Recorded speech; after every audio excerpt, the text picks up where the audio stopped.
All right, I'm gonna run under the assumption for multiple reasons that PowerUp is gonna be playing Joker, JdAsH is gonna be playing Wolf. These guys both play a lot of Joker, but I think JdAsH is much more willing to play Wolf, considering he has a Wolf, and to my knowledge, Richard does not. All right, we're gonna see how this goes. Now, PowerUp was telling me earlier that he feels like his Joker is a little crusty, but I have faith that he's probably made the adjustments throughout the bracket. This is probably going to be a really tough competitive set. I do feel like JdAsH is one of the more improved players over the summer. I've been fighting him a lot in friendlies recently, and I feel like he's a top 5 level PR threat right now. That was a really dominant first stock, and that's just kind of guaranteed. All Joker can really do is mix up the timing, and especially from that angle, it's pretty easy to react to the timing. Not for me because I'm bad, but for someone like JdAsH, yeah, he can do it. All right, so we've seen that JdAsH has already established a lead, and a pretty solid one. Now, this is pretty scary because it means that unless PowerUp takes up early stock, which is looking fairly possible, I think he's already getting a bit more of a download here. But unless he takes an early stock, he may have to burn Joker early in order to take this first stock, and you'll already see it be coming out. That's a terrible position for most Joker players to be in. You don't want Joker to be coming out necessarily to help you make the comeback.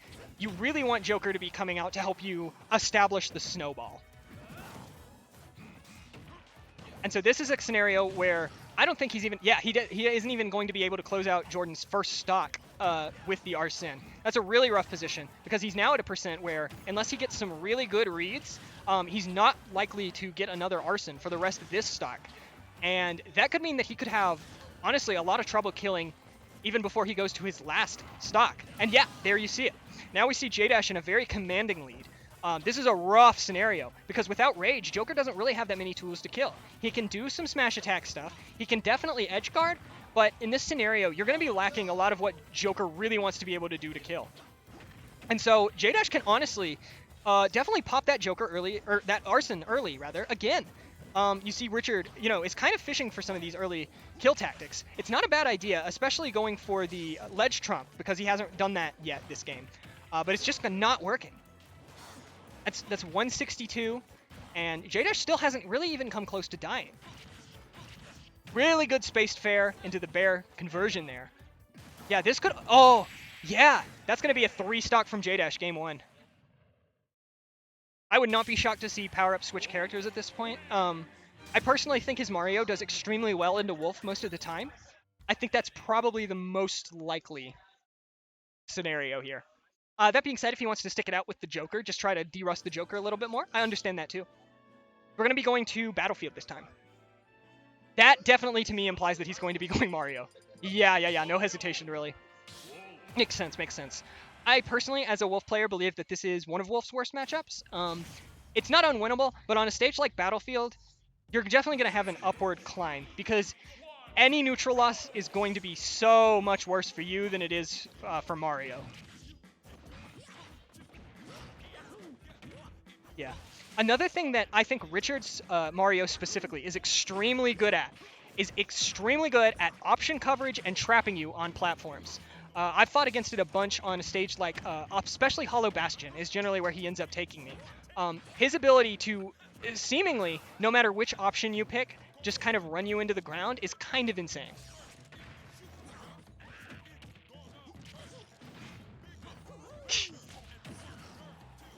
Yeah, and so that makes sense, I guess, because he... Yeah, that makes sense to me. That makes total sense. Mickey Mouse ass bracket. All right, PowerUp establishing the early lead. Now we're seeing a bit of a subversion of what we had seen the last game.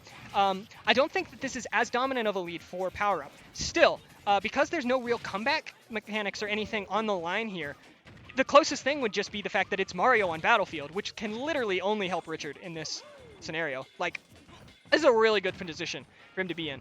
Wolf with Rage is kind of a threat, but the problem is that you have to get Wolf to a point of Rage, and Mario on Battlefield doesn't always want you to be getting to very high percents. He's able to kill you pretty early. So, yeah, this is really solid. Oh, that was a potential cape down smash there, but JdAsH might have been too close to the ledge. Richard might have just not thought he could go for it. It happens. Another thing that JdAsH was doing extremely well in that first game that's not going to be as much of an option anymore is dealing with the Mario up B. Mario up B is a lot harder to two-frame. You can do it, but because it's so quick and it's so versatile in terms of how many places you can pop it, it's not going to be nearly as telegraphed as Joker's. You essentially are going to have to be going for these F-tilt or especially D-tilt ledge traps in these scenarios. Breaking Bad is better than Minecraft Steve, and that's something that's going to be very important to understand going into the future of this set. Right, this is a terrifying position for JdAsH because a lot of Wolf's best combo starters that he's going to want for those combo percents are actually negative on hit on Mario at these percents.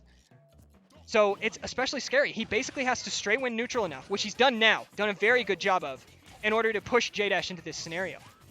And now keep in mind, with Lannon and Shane and potentially PowerUp in losers, that would make this an extremely interesting winner's side top 8. Funny Smash 4 moment.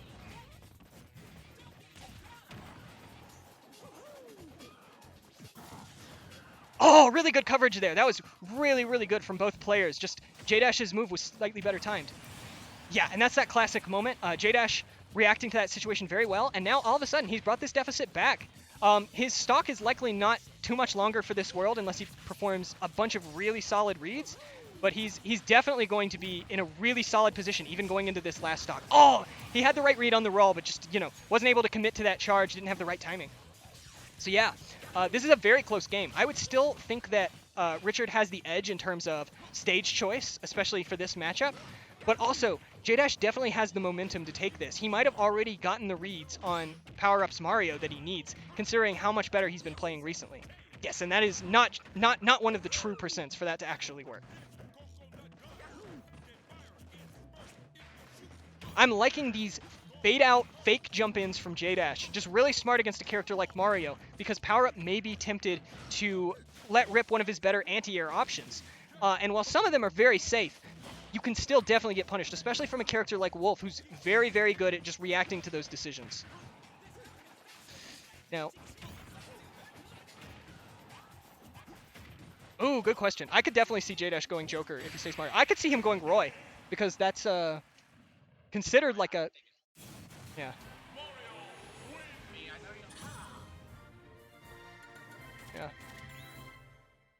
Yeah. Yep.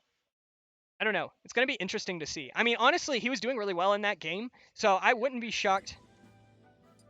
I would not be shocked if he stayed, because just a stage choice could be really good. He's going to Town. I think this will probably be the Joker, but it could be the Roy. Town is a greatly good stage for both of those matchups. Yep.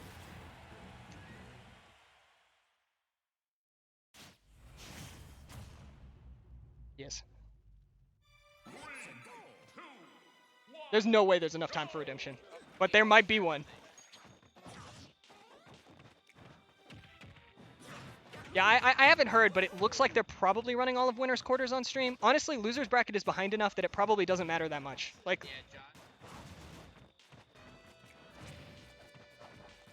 yeah, it's been a really rough night. Like, honestly, I don't even think running all of Winner's Corners on stream is gonna really slow down the bracket that much. Really good combo. Now, that was really good DI there too. That's definitely not going to kill if you know what you're doing in those scenarios, but it's so easy to panic and get the wrong DI against Mario. Now, I'm interested to see this. I feel like Richard is likely very accustomed to this matchup. I feel like I've definitely seen him go Mario against Lannon's Joker a few times before. In general, I think his Mario is not on par with his Joker, but close. He's almost at a really good percent too, and where he would be able to use his limited rage to get JdAsH off the top very easily. Yeah, he's already at that very nice percent where he's going to be able to do that, but also not have to worry too much about having his own stocks explode unless he gets hit with Joker Bear towards the edge of the screen or something.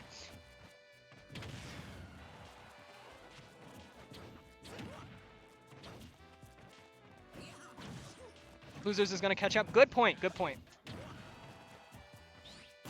Oh, that was raw! That was really good. Really good awareness. All right, I like Richard just waiting there. Waiting to see what JdAsH is going to pick in those scenarios. A lot of people go for panic options in those scenarios where their opponent has just gotten off the Angel platform. Richard just waiting it out, waiting to see what the option will be, and then punishing that instead of hard committing to anything. Really like that. I'm a big fan of both of these players. I'm very interested to see how they've adapted to each other over the course of the set, especially because the matchup is just completely flipped on its head.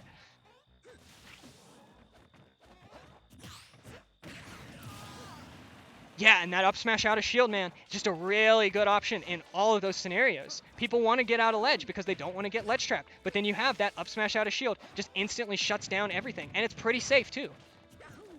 I mean, it's pretty safe. It's really safe. All right, finds that bread and butter. Yes, up smash is invincible on Mario's head.